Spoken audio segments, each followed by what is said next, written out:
Hello guys, आज हम जानेंगे बच्चों में गलसुआ यानी कि मम्स क्यों हो जाता है, क्या कारण होते हैं इसके, क्या सिम्टम्स दिखाई देते हैं और कैसे इसको ठीक किया जाता है, कौन सी मेडिसिन दी जाती हैं।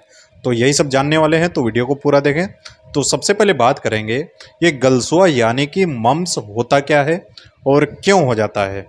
दोस्तों, एक तरह का वायरल इन्फेक्शन होता है। ये ड्रॉपलेट के जरिए एक से दूसरे में फैलता है। ये ज़्यादातर प्रॉब्लम बच्चों में होती है, लेकिन बड़ों में भी ये प्रॉब्लम देखी जाती है।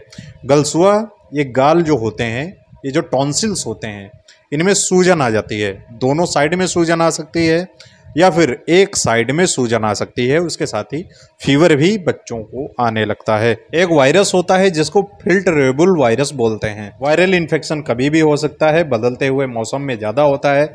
जैसे कि ठंड से गर्मी आती है या फिर गर्मी से जब ठंड आती है तो हमारा जो इम्यून सिस्टम होता है वो वीक हो जाता है, जिसकी वजह से ये वायरल इन्फेक्शन बहुत ही जल्दी होता है। सबसे पहले ये गले में पहुंचता है, जिसकी वजह से इन्फेक्शन होता है और सूजन आने लगती है। इस वायरस का जो इन्फेक्शन होता है 1 हफ्ते से लेकर 1.5 हफ्ते तक रहता है। कभी कभी 7 से 14 दिन तक बच्चों में ये रह सकता है। उसके बाद ये अपने आप ठीक हो जाता है।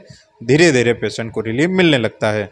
इसमें जो सिम्टम दिखाई देते हैं, पेशेंट को फीवर आता है, हाथ पैरों में दर्द होता है, पूरी बॉडी में पेन होने लगता है और खाने पीने में प्रॉब्लम होती है। जब भी खाने के लिए मुंह खोलता है तो गले के पास काफ़ी दर्द होता है, खाना चबाने में डिफ़िकल्टी होती है। जब किसी को इसका इन्फेक्शन होता है तो फीवर आता है और फीवर आने के 24 घंटे के अंदर जो पैरोटिड ग्लैंड होती है, जो ग्रंथि होती है, उसमें सूजन आना स्टार्ट हो जाती है और तीसरे दिन पेशेंट का जो गला होता है भारी भारी दिखता है और खाने पीने में भी और निगलने में भी प्रॉब्लम होने लगती है। तो अब जान लेते हैं इसके ट्रीटमेंट के बारे में, इसका किस तरह से इलाज किया जाता है। सबसे पहले तो पेशेंट को डायग्नोस करना चाहिए, उसको पास बिठाना चाहिए और अच्छे से चेक करें कि वायरल इन्फेक्शन है और गले में सूजन क्यों आ रही है, फीवर तो नहीं आ रहा है, कितने दिन से है, पहले भी कभी हुआ है या फिर फर्स्ट टाइम हुआ है।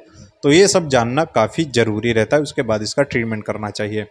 सेकेंडरी इन्फेक्शन को रोकने के लिए इसमें एंटीबायोटिक्स दी जाती हैं, जैसे कि बैक्टीरियल इन्फेक्शन ना हो।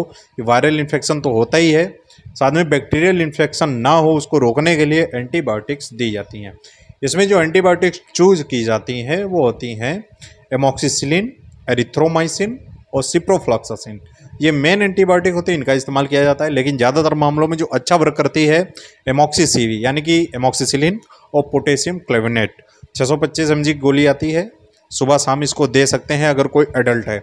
अगर कोई बच्चा है तब यही सेम आप दे सकते हैं सिरप फॉर्म में, जैसे कि मेगा सीवी आती है, मॉक्सिकाइंड सीवी आती है।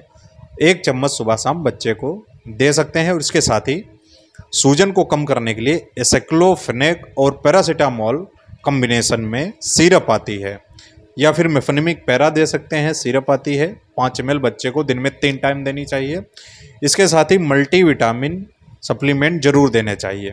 बच्चे को सिरप दे सकते हैं, जैसे बीकासूल आती है, 5 ml सुबह शाम बच्चे को देनी चाहिए। और इसके साथ ही पेशेंट को हाइजीन मेंटेन रखनी चाहिए, गले का सफाई रखनी चाहिए। गुनगुने पानी में थोड़ा सा नमक डाल के गरारा ले सकते हैं।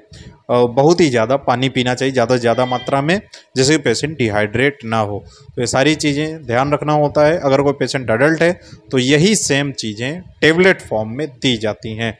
तो ये सारी चीज़ें देंगे 7 दिनों तक, 1 हफ्ते तक पेशेंट को रिलीफ मिल जाता है। अगर फिर भी रिलीफ ना मिले 1 हफ्ते तक ट्रीटमेंट देने के बाद, तो पेशेंट को हायर सेंटर फर्दर इन्वेस्टिगेशन के लिए रिफ़र कर देना चाहिए। तो दोस्तों, आज के लिए इतना ही। आपको समझ में आया होगा मम्स यानी कि गलसुआ क्यों हो जाता है, क्या कारण होते हैं, क्या सिम्टम्स होते हैं, कैसे इसको ठीक किया जाता है, कौन सी मेडिसिन दी जाती हैं। अगर इससे रिलेटेड और भी ज़्यादा जानकारी चाहते हैं, किसी और बीमारी के बारे में जानना चाहते हैं, किसी और मेडिसिन के बारे में जानना चाहते हैं, कमेंट करके बता सकते हैं। इंस्टाग्राम को मुझे फॉलो कर सकते हैं, मैसेज कर सकते हैं।